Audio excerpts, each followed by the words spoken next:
How do I get long battery life? And what cable should I use?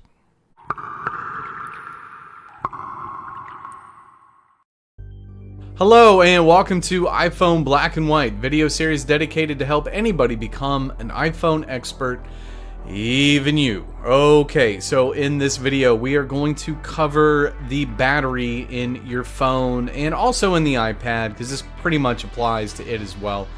So there's always people who are going to be asking questions about, what's the deal with my battery? How do I get longer battery life? And that's really kind of what we're going to look at here. We're going to just discuss everything about the battery, where to find it on your phone, the settings that you should probably have for the battery, and some other things that you can do to kind of get your battery life to last a little bit longer. I'm not going to discuss the battery packs. That's kind of a different issue, so if that's what you're looking for, find it elsewhere, because that's not what we're going to be discussing here. But what we are going to be discussing is your cables, and what kind of cables you should be using, and why it makes a huge difference. And it's probably something that you haven't paid much attention to, and trust me, you should. It's incredibly important. So we're going to look at that as well. So let's go ahead and jump into it. There's a lot of things that Apple does really well in regards to the battery, and you should on average expect to replace your battery probably once every 4 years. And here's what I do want to preface all of this by saying is the life on your battery, whether it's just like on a daily basis or even, how soon you should replace it, it is really going to vary to person. It just depends on what you're doing with your phone. It just depends on how many apps you're running. It depends on, how often you're using these apps. There's a lot of variables that will go into it. So if you're one of those people who's saying like, oh man, my battery is just always dying on me, it's just, it drains so quickly, I guarantee you are the problem. It's not the phone. So take some responsibility, but basically what I'm telling you is the phone is designed very well as far as the battery performance. So if you find yourself in a position where the battery is just draining all the time, it's either going to just be your fault in how you're using the phone and all the apps that you're using, or you're going to be in one of those rare circumstances where you will actually need to get a new battery. And it's a very easy way to find out which one is kind of the issue here.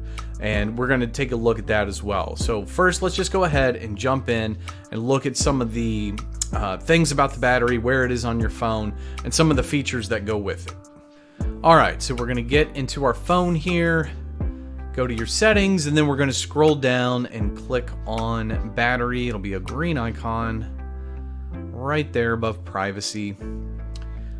So once we get in here, you'll kind of notice some things immediately. Now, battery percentage, I recommend that you keep battery percentage turned on. And that's just the little icon on the front of the screen at the top, showing you exactly how much battery you've got left. I just think it's easier to see, so that's what I use.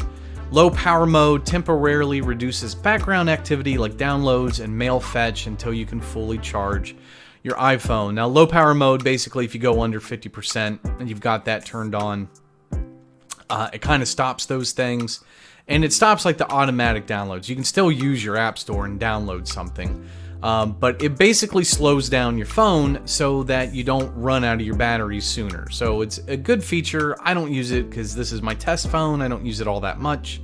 Now for this phone, you can see the last time I charged it was to 100%. And then if you scroll down further, it's going to show you that all the different apps here and how much battery usage that they were using kind of throughout the day. It's not done in real time. If that makes sense to you, if it doesn't, don't worry about it. But basically, it's just telling you, hey, throughout the day, this is what's eaten up a majority of your percentage. These are the apps. Now, the one thing to kind of keep in mind here is like where it shows last charge to 100%. Okay, well that's key to remember, because what that's telling me is that I charge this to 100%. But if my battery health is not at 100%, then it would actually be different. So we can see here, we click on battery health, it says my maximum capacity is 100. This is how you know whether or not you need to get your battery replaced, because if it says 80%, that's when you know you need to get it replaced. So your maximum capacity is going to lower over time. It's just going to keep going down and down. And that's to be expected. So the longer you've got your phone, when you click on battery there, you click on battery health, if it says, let's just say you've had the phone for, just over a year, the average that you should probably be at is going to be somewhere between 92 to 95%, somewhere in there. If you're below 92, in my opinion, you're using your phone a lot. And guys, that's normal, that's fine. It's not like the end of the world. But think about really what that battery health is telling you. So you can charge the phone up to 100%, but it's only going up to 100% of whatever your maximum battery health is going to be. So if you're at 90%, that means for your battery health, that means you're 10% off from when you first bought the phone. So when you're charging it to 100%, you're charging it 100% of 90%. So you should expect over time that you are going to have to charge your phone more often. That is normal. That is just normal, basically wear and tear. That's not anything to worry about, and it doesn't mean that there's anything wrong with your phone, and that's the key thing to kind of remember here. The longer you've got the phone and you haven't replaced the battery, you should expect to have to charge it more often. Okay, so let's get to the nitty and gritty of me blaming you for your problems with your battery. And so what do I really mean when I'm saying that? Now, I forgot to kind of record a video where I've got like an insane amount of apps open, and then you have to, click on them and swipe up to get rid of them. But in all honesty, everybody who's got an iPhone at this point should kind of know how to do that and what I'm talking about, and that's basically you need to close your apps. If you're not using those apps, close them. That will help your battery life. And just because you're closing an open app doesn't mean that the app's not going to work. It's not like you have to keep them open. So if you're one of those people, and the most notorious people for this is actually people on their iPads, not on their iPhones. I don't know why, but it's just something I've always kind of noticed with iPad users is they have an insane amount of windows open, and you just want to make sure that you're closing your apps more regularly. This will make a difference in the long run. So make sure that you're closing these apps. But the other thing that can greatly help you is to make sure that you are not turning on the background app refresh. And we're going to look at this now. And it's we're going to go into our settings and then general, and that's where we're going to click on. But I really want to stress something to you here so that you do not misunderstand. Just because on my test phone here, I'm going to show you how to turn off the background app refresh does not mean that these apps are not going to work. They are going to work. But what we're actually doing is we're turning off these apps so that they are not constantly running in the background, whether you've opened them or not. If they're turned on and they're constantly running nonstop, even when they aren't open, that is going to drain your battery. So this is what I'm talking about when I say there's a good chance that you're just the one to blame.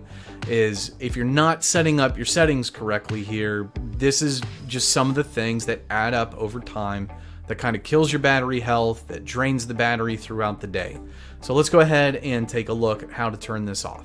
Okay, so we're going to go into our settings, and we are going to scroll down, click on General, and then we're going to scroll down and click on right there, Background App Refresh. And I'm going to show you, now I've got it turned off at the moment. Now you see all these apps there, and basically there's nothing highlighted, so we'll switch it, and you've got options. You can either turn on Wi-Fi or Wi-Fi and cellular data, and this means that these are going to be running whether you're on Wi-Fi or on Wi-Fi and your cellular. So you see they all turn into green, and then you can individually pick which ones you want to turn on, which ones you want to turn off. And guys, in my opinion, it's just a lot simpler. Just turn everything off. That way they're not running in the background. And that's really as simple as it is. I mean, that's how complex it is. This is something that you can do that's very easy to just help your battery performance, throughout the day and especially over time. This adds up. And remember something, your background app refresh is not turned on or is not turned off by default. It's on. So every time you download an app, I guarantee you that thing is like, yes, we definitely want to be running in the background. Don't forget about us. Don't turn us off. And it's not like turning them off is not going to allow you to use Facebook or whatever it is that you're using. These things are still going to run. You're just going to need to open them up. It's just stopping them from running nonstop in the background. So do yourself a favor. If you want to have certain apps that you need to be running, then at least go into background app refresh and turn off the ones that you do not need to be running nonstop throughout the day. It's that simple. Okay, so once again, we are using articles straight from Apple's website, the support.apple.com website. And the article that we've got pulled up here is talking about identifying counterfeit or uncertified lightning connector. Don't worry so much about the idea where it says counterfeit. Most people are not buying their cables in a back alley, so you're probably the biggest mistake that people make when they're looking at cables is buying something that is uncertified. So you're going on to Amazon and you're finding like, oh, hey, I've got a good cable here. It says it can charge Apple and Samsung and everything in between. I'm like, okay, that's not a cable you should probably be buying. So the thing we want to look at here is kind of what Apple is pointing out, is saying compare packaging and writing on the cable. And this is kind of the key here. Made for iPhone, iPad, iPod. Some accessories might have previous versions of the MFI badge. The MFI basically is just talking about, hey, this is certified to work with Apple. Like this is, Apple has signed off on this cable and said that this is a good one to use. And you've got to understand something. Apple is doing just fine. They've made enough money. They're not trying to just make just that tiny bit more because they're so greedy when it talks about, getting you to buy the right cable. You've got to understand, your phone is not a phone, it's a computer. And the kind of cables that you hook up to the computer that you can hold in your hand, if you don't buy the right ones, it can actually damage the phone. It can damage the iPad. You didn't spend all that money to then skimp out and buy, a $5 or $10 cable. And these cables are not going to be expensive, which we're going to look at. But you didn't spend all that money to basically do a bunch of damage just by cheaping out and buying a crappy cable. So do yourself a favor and make sure that you're getting the right kind of cables here. You need to look for these MFI badges. And this article, we're not going to go all the way through it, but they actually show you and give you, pictures and show you like, this is a good cable, this is a bad cable. This is how you can identify ones that are counterfeit, basically on this side. Anything that's legit would be over here. So they go through all of this. If you want to read through it, I'll have the link in the description. But on top of it screwing up your battery and damaging the phone or the iPad, there's another very important reason. And that is because if you're ever trying to transfer data from a computer onto an iPhone or vice versa, if you're not using the right cable, your information may not actually work and you're going to run into a bunch of errors.